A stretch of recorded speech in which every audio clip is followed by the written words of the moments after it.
Hey everybody, welcome. Today we are with Leisha and we are doing a tour around here at this amazing project site that is called Living Ground, or Suelo Vivo in Spanish, which has it's really focused on plants, microbiomes in the soil, and the health for other people while making a really awesome local economy.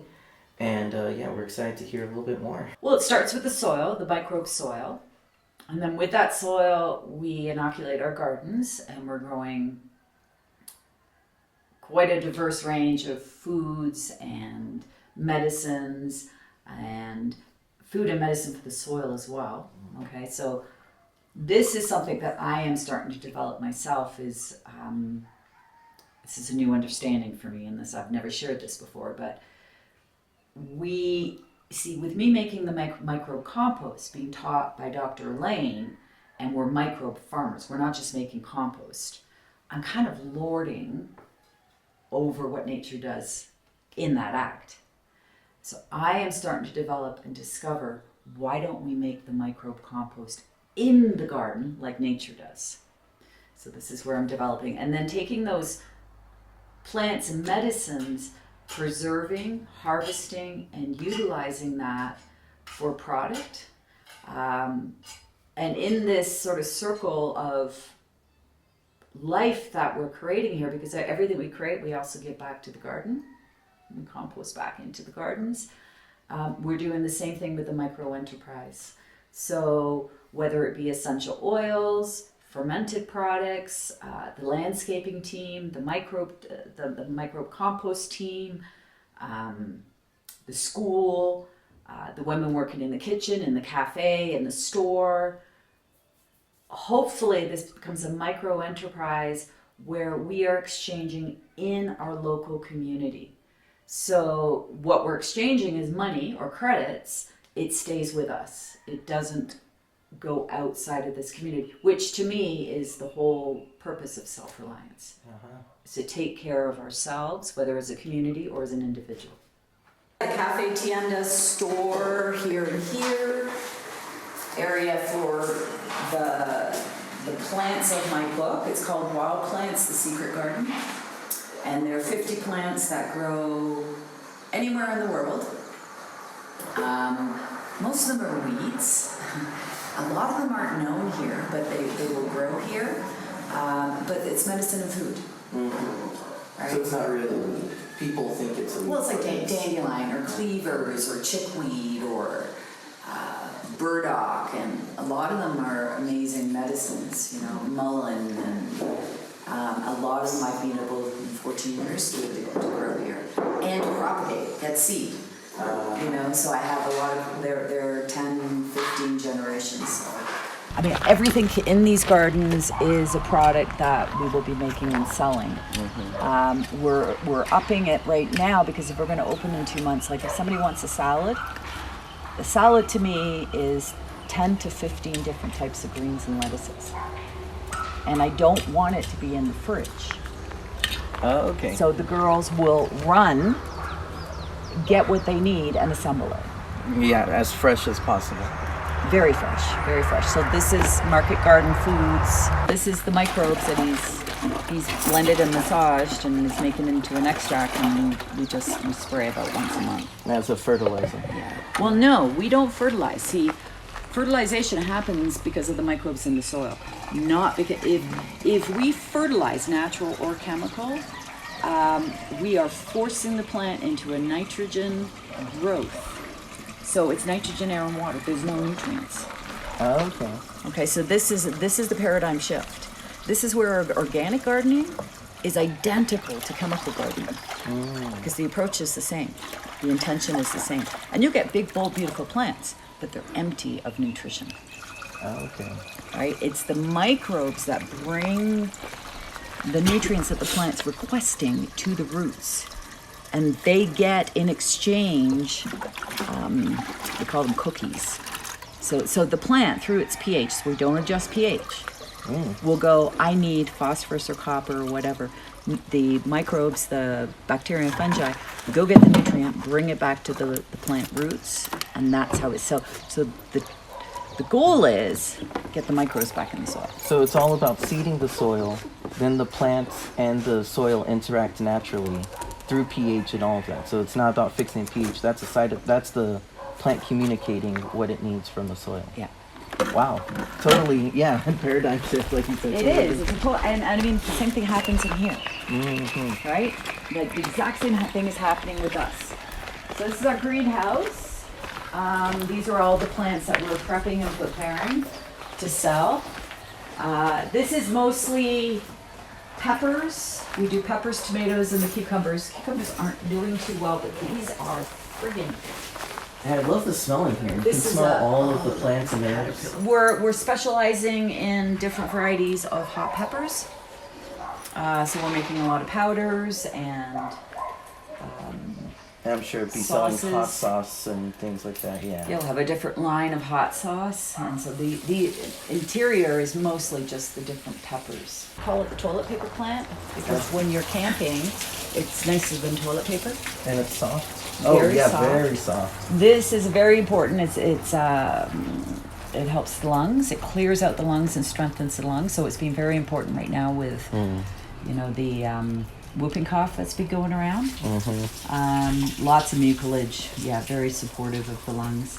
So I've managed to get her to grow here quite a few generations now, so that's very exciting. Oh, okay. And then It's a milk beautiful thistle. plant. She's another. Oh, this is milk thistle. Yeah. So she gets this big.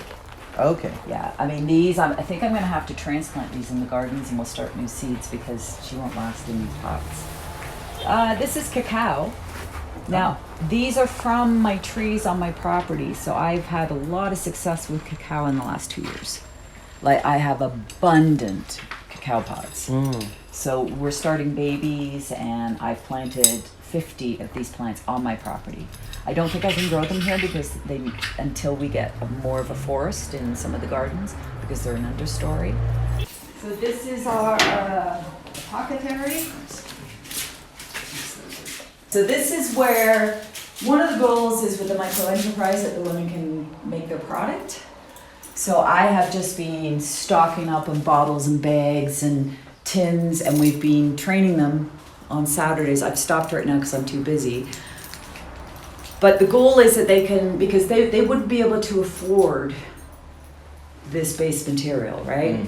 So they can come in here and we'll do an inventory. So they can make a product, and then when they sell it, they can return to me the cost of doing it until they get to a point that they can start purchasing their own, right? But so this is all of our herbs that to make a lot of products. Now these on the bottom here in all these boxes are the products we have currently made. Okay. So this will all be going to the store. You know, like there's turkey stew, freeze-dried. Freeze-dried turkey stew. Yeah. Wow. And So you just add water and heat it up and and we've got a lot have of your like own this is these are called yogurt pops, but these are inoculated probiotics that we've freeze-dried. So they're like candy, Okay. right? And it's just like candy for kids, Except but you got actually all healthy. the probiotics. Yeah, and we've got like I have my own medicinal soup that I make when I'm sick.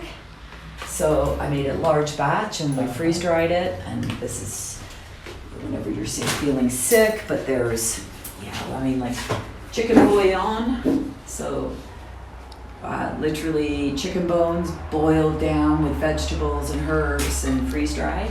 The freeze dryer is awesome. So it's just add water to anything you want. Yeah, and it actually holds its 99% of its nutrition and lasts 100 years. Oh wow. So I mean, it's food sovereignty. Yeah. This is our seed line, which is quite extensive for Ecuador, and everything we grow. So all of these seeds are from our garden, and I'll put little tags here when we're done and organized and ready. And here's our commercial kitchen.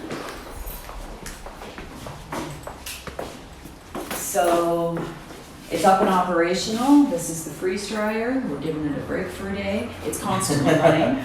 But this is also where we train to make product. And you know, like this was fermented onion shallots, and we're doing meals in a jar. So our next project is the big jars. They'll be like a pasta salad, but it will be layered. So you'll see all the different layers of ingredients in the jar. Yep, just pour it in a pot. See everything is part of it. Pour it in a pot, and so this is our coconut Thai soup, which will be on our menu, freeze dried. Yeah, and this is a colostrum ferment with yogurt. So this is a lot of things are healing foods. And then, yeah, this is camu that we got. We got seeds, we're trying to grow it. Yesterday we did a sauerkraut. One of the girls wants to learn, so I helped her. So we're fermenting that right now. We're waiting for it to... How much longer for that? Well, I mean, it'll be ready in 3 or 4 days. She actually has some health issues, so she made it for herself, but then she's also gonna can it and have a little product. Yeah, it's great for everybody. She gets to make it, have plenty for herself, and yeah, and she gets to learn, yeah. Right? So, and then in here, this eventually will be a dining hall workshop room. So people can give workshops or give talks here. Yeah, I'll probably do one workshop a month. Like I'll do something on fermentation or raw food and then we will do dinners. So we will have a couple times a year, more of a fundraiser, but gourmet, 4-course meals from the garden. Like a big Christmas dinner or something. Yeah, and because that will be good to get some income in as well. So. Yeah, and just getting people out here. Because that's the thing, this is such an amazing thing. Sometimes people just, a 15-minute taxi drive is a little scary sometimes. Yeah, but I'm hoping, hoping that people come and go, well, you know what, I need to come here once a week or once every 2 weeks or once a month because it's worth it. Yeah. I can come and get, micro-grown tomatoes and lettuce and herbs, and I can buy my products, and I can have a meal, and I can walk around in these gardens. Yeah, exactly. Yeah, you get everything. You can do a lot of stuff and have a fun day out. So this is my apothecary. Just moved in here from my house. So this is where I'll do the live blood. This is where all the tinctures are. And yeah, I mean, it's a little scary, because in my house, it affords you, I don't know, freedom, But I needed to bring it here because it's a part of the project, and I also need to teach. I need to start teaching, so. Okay, so that's another thing people can do. They can come here, get their live blood test. Well, one of the books I wrote is Live Blood for the layperson to learn. Oh, okay. So it's actually instructing how to use the microscope and 15 different live blood markers that you can check your own blood.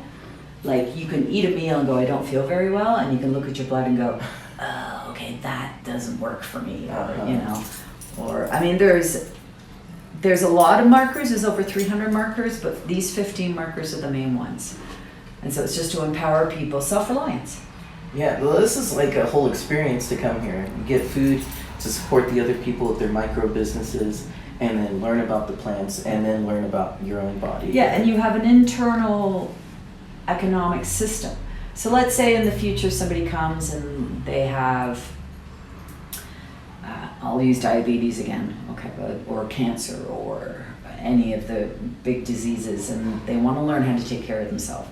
So they come, they can do a live blood. I can do up a protocol, and then I will give those meals to the woman or the man or the team that's running the commercial kitchen. Or I can give tickets for the store. So they actually get a source of income from this. And then the person can learn at the same time. Like they can actually go in the kitchen and go, oh, you're making my smoothie, or you're making my soup. And how it's made, what it's And then the person who is in charge of the gardens, their micro enterprise, they have to sell their produce to the store and the commercial kitchen. So we have this internal economic structure where we support each other. Then the garden people have to get the compost. So they have to purchase from the compost pod, So everybody can win internally. So it keeps the money flowing here. I hope people come for the tourism aspect of this, so they can come and stay here and learn whatever their interests are within the project, or just come and hang out for the beauty of it, because we will have the cafe and the store and the gardens, the secret garden, which is 50 plants that grow anywhere in the world. I'm hoping this is for everybody, all culture, all ages. Yeah, that's cool. And for everybody, local community, Ecuadorians, Yeah. foreigners, and for all levels. If Yeah. they want to just get a meal, they can come here. If they want to learn a bit about plants, if they want to dive in, do their own blood testing, and then also find out what they need and see how Exactly. it's made, they can even do that. Very diverse, just like the garden. I'm curious about what you've studied in terms of therapies. We were discussing this earlier. So, herbalism, first of all, naturopathy, Ayurveda, and homeopathy. So, I'm more interested in your approach to finding what ails people. I prefer the live blood because I'm working on terrain theory, not germ theory. So someone will come to me with a problem. They have a health situation and they want some solutions to help themselves. Now, as a naturopath, the way I was trained, the way that our systems work, but whether it's a medical doctor or in the natural industry, we are trained to treat the problem. So there are herbs that treat lung issues or stomach issues, Right. ulcers and stuff. With terrain theory, you have to step back and out of that. And this is why live blood is amazing to do that, because it tells us about what's going on with the body system and the organs. Our bodies are a miracle, and they're quite capable of healing. We are quite capable of healing ourselves if given the right nutrients and protocols to bring that in. And most of us are nutritionally defunct. Live blood gives a lot of information on nutrition as well. So it's stepping back and treating the person through the markers that they're exhibiting. For example, right here, this is uric acid. This is a waste. It's normal. It's absolutely normal that we have waste in our system, because every metabolic reaction to make energy has a waste, just like a car has an exhaust. That waste our body needs to get rid of. And when it doesn't, it puts strain on the terrain. So seeing something like this, and if I was to see this in great numbers in somebody's sample, I'd say, hey, your kidneys needs to help. You're not filtering this out. Or you're not breaking down your proteins properly in your stomach, and there's other markers, right? So it's stepping out of this, let's treat the disease, and into the person. So I prefer the live blood. Now what I've done is everything I learned,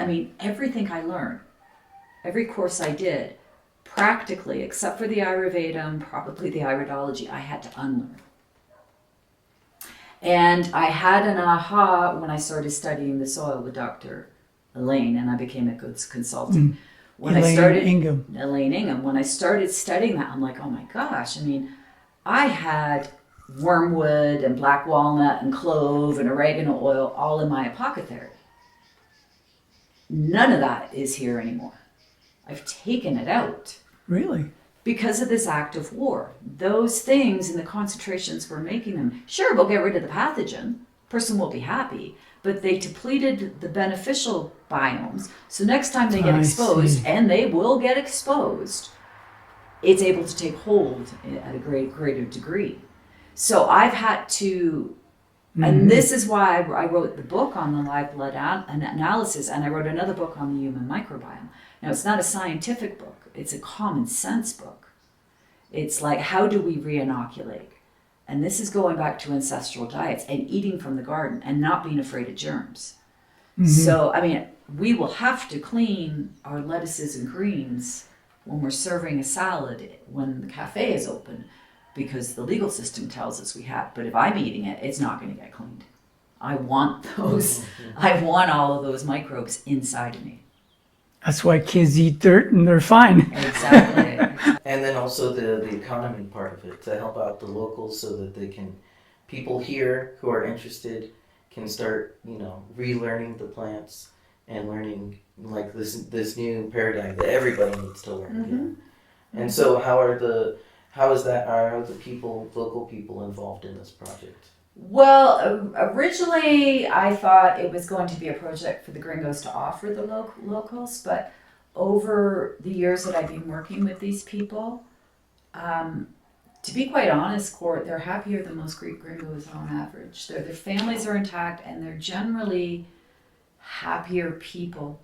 And they don't think like us. I mean, we think, okay, for example, me, I have a dream, I have a project. This is what I've got to do to get there. We are forward thinking, and that sometimes is to our detriment. I find the locals are in the now. I am there, and they're very peaceful in that. But having a project like this, because I do feel there's a lot of crap out there in the world and things are going to get worse. Having a project like this means that we're binding and we're connecting in community. And we're sharing our cultures with each other.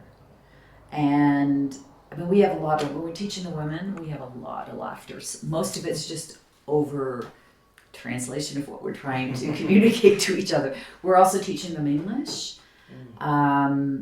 So they can, at least say, hi, how are you? How can I help you? With the gringos that come here. But their ability to dig in the now, their dedication